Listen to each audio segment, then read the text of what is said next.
Hello there, friends. Welcome back to another episode of Generation Tech. My name is Alan. The Grand Army of the Republic was often led into battle by a Jedi general or commander, but when they weren't around, clone officers would take over the responsibility of leadership. Today we'll be taking a look at 8 of the most capable clone trooper officers in the JAR. When the Kaminoans created the clone troopers, one of the most important qualities they tried to breed into their soldiers was obedience. CC-1010 Commander Fox was a no-nonsense clone who was put in command of the Coruscant Guard. This was an elite clone shock trooper force that served as a military police in the political center of the galaxy on Coruscant. Their job was to work alongside with Coruscant security forces to maintain peace and stability on this world. This meant protecting the Senate and also the Chancellor. They also guarded the Republic Judiciary Central Detention Center. Commander Fox was an excellent fighter and rarely hesitated to charge directly into battle. Because his unit mostly patrolled urban areas, he was also an expert at CQB and urban warfare. More importantly, he also rarely challenged or questioned an order, especially if it came from Palpatine himself. These were the qualities you wanted in a military police commander. Commander Fox and his men were expected to arrest and detain anyone the Republic required of them, including their fellow clones and even the Jedi.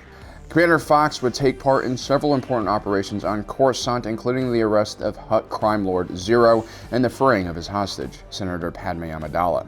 Commander Fox would also track down the renegade clone trooper Fives who attempted to assassinate Palpatine. Fox would personally shoot Fives, ending his life, and although Fox was just following orders, Fox seems to show some remorse over his actions. Commander Fox and his men would also take part in Order 66 and help track down the last remaining Jedi on Coruscant. We sometimes forget that clone troopers weren't just infantry grunts. They also served in the Republic Navy as crew and starfighter pilots.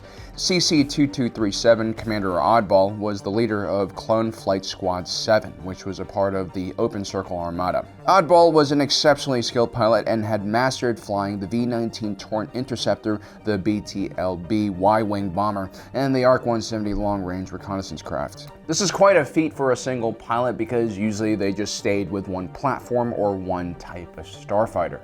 Oddball would routinely be deployed in ground support missions and was beloved by the soldiers of both the 501st and the 212th Attack Battalion. During the operation on Teth, Oddball would provide the invading forces air cover and protection from enemy vulture droids. During the Battle of Umbara, Oddball, using a Y-Wing, flew several danger close bombing sorties, which prevented the 501st from getting overrun by the local Umbarans. Oddball would also escort the starships of Jedi Commander Obi-Wan Kenobi and Anakin Skywalker during the Battle of Coruscant. When the Jedi landed in the hangar of the Invisible Hand, Oddball and his pilots stayed close in case they needed support. Oddball was an exceptional wing commander, and he was even a better wingman. The 21st Nova Corps, otherwise known as the Galactic Marines, were one of the toughest and most hardened infantry units in the Grand Army of the Republic. It wasn't just because their unit was designated Marines, it was also because their leader, Clone Marshal Commander Bakura, had been trained by the Journeyman Protectors. The Journeyman Protectors, also known as the Protectors of Concord Dawn, were a paramilitary organization responsible for protecting the Mandalorian system. These were no-nonsense Mandalorians who followed the old ways of Mandalore. They were extremely disciplined individuals and ferocious on the battlefield. Clone Marshal Commander Bakura also brought that no-nonsense attitude and culture to his 21st Nova Corps. And that was a good thing because the Galactic Marines would be sent to some of the harshest planets during the war, like the frozen tundras of Ordo Plutonia and Renvar. Commander Bakura made sure his men were well equipped with some of the best cold weather and hazardous environment gear.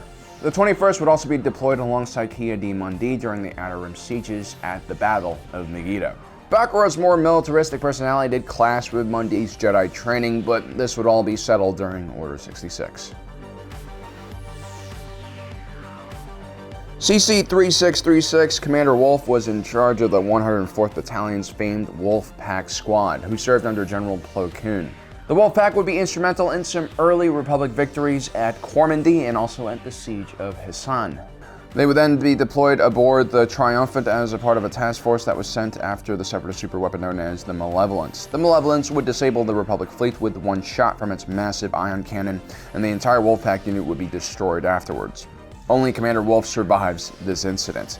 To make matters worse, shortly after, during the Battle of Korm, Wolf encounters Asajj Ventress, causing him to lose his eye. Faced with the loss of his entire unit along with 50% of his vision, Commander Wolf didn't wallow in self-pity. Instead, he began rebuilding the Wolf Pack anew and retook his place by Plo Koon's side. What made Commander Wolf so unique was his ability to take on a variety of different tasks. During the Battle of Fallujah, while Plo Koon led a group of LAATs to extract Republic forces who were about to get overrun, Commander Wolf would take charge of the entire Republic fleet. During a rescue mission on Kadavo, Commander Wolf and his entire unit would enter the battle equipped with jetpacks and utilize them to save several Togruta hostages from falling to their deaths. Commander Wolf also led a group of shock troopers on Coruscant to capture the Jedi fugitive Ahsoka Tano, one of the main suspects in the Jedi Temple bombing.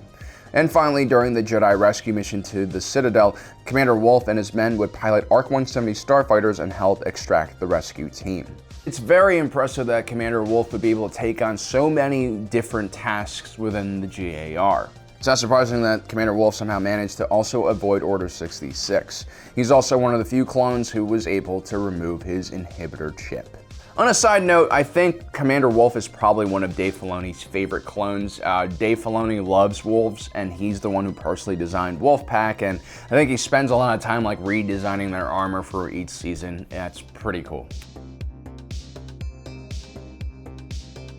Commander Cody is just downright dependable. He's like the Star Wars equivalent of a Honda Civic. As the commander of the 212th Attack Battalion, he worked alongside Jedi General Obi-Wan Kenobi and learned a great deal from him.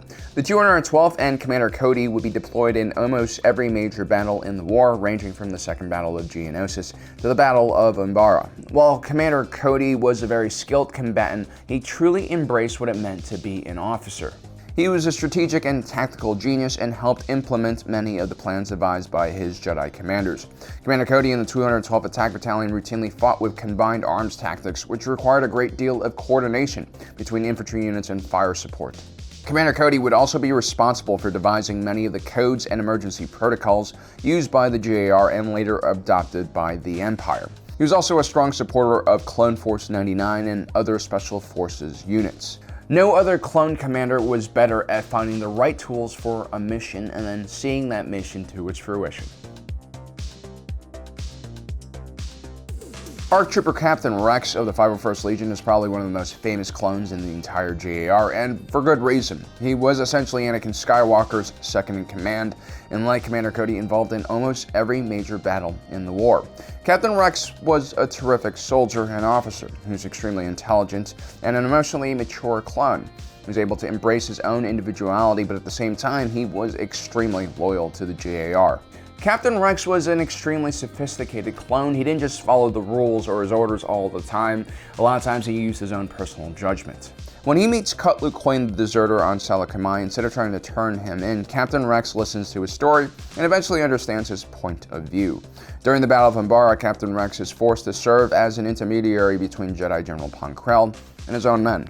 While Captain Rex respected the chain of command, he also fielded complaints from the clone troopers of the 501st and even sanctioned some illegal missions. Captain Rex seems to always walk a fine line between heroic and treasonous behavior, and so it's not surprising that Captain Rex would try to resist Order 66 as well. The most important job a combat officer really has is to make decisions. Decisions that impact the lives and well-being of his men. Captain Rex had a very uncanny ability to always make the right decision, even if it doesn't seem obvious at the time. He was an exceptional officer and an even more rare human being. CT-411, Commander Ponz, only has 3 numbers in his designation. It means he's one of the originals. That means he didn't receive ARC training like the other clone commanders. Instead, he was trained by Jango Fett himself. Not a bad trade-off. When the Battle of Geonosis started, it was literally the first time the Jedi commanders met the clone army. A lot of things like basic logistics and procedures on how a clone officer should interact with a Jedi had not yet been implemented. Commander Ponz was able to quickly step in with Mace Windu and helped him coordinate a good portion of the ground assault against the Geonosian factories. Mace Windu was one of the strongest Jedi in the Order and also one of the most demanding commanders. The fact that he trusted Commander Ponz right away and makes him his own personal commander after Geonosis says a lot about how competent Commander Ponz was. Mace Windu would take control of the 91st Mobile Reconnaissance Corps, and Commander Ponz, who had a specialization in military reconnaissance, would take control of Lightning Squadron, a group of advanced recon scout troopers that were a part of the Corps. Ponz would be alongside Mace Windu during the Ryloth campaign and also during the Battle of Malastare. Later on in the war, Ponz would be stationed alongside Admiral Killian on the Venator-class Star Destroyer Endurance. When the ship was sabotaged by Boba Fett, the unaltered clone of Jango Fett, Commander Ponz refused to take an escape pod and stayed behind with Admiral Killian on the bridge. Although Ponz survived the initial crash, he and Admiral Killian were captured by Boba Fett and a group of bounty hunters. Commander Ponz would later be executed by Aurra Sing.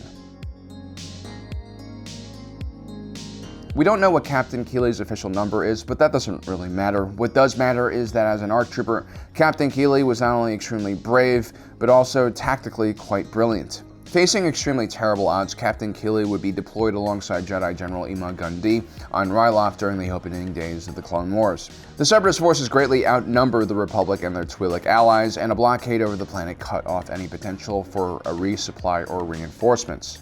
Captain Keeley was put in charge of the delaying action that bought time for Syndulla and his resistance to escape and fight another day.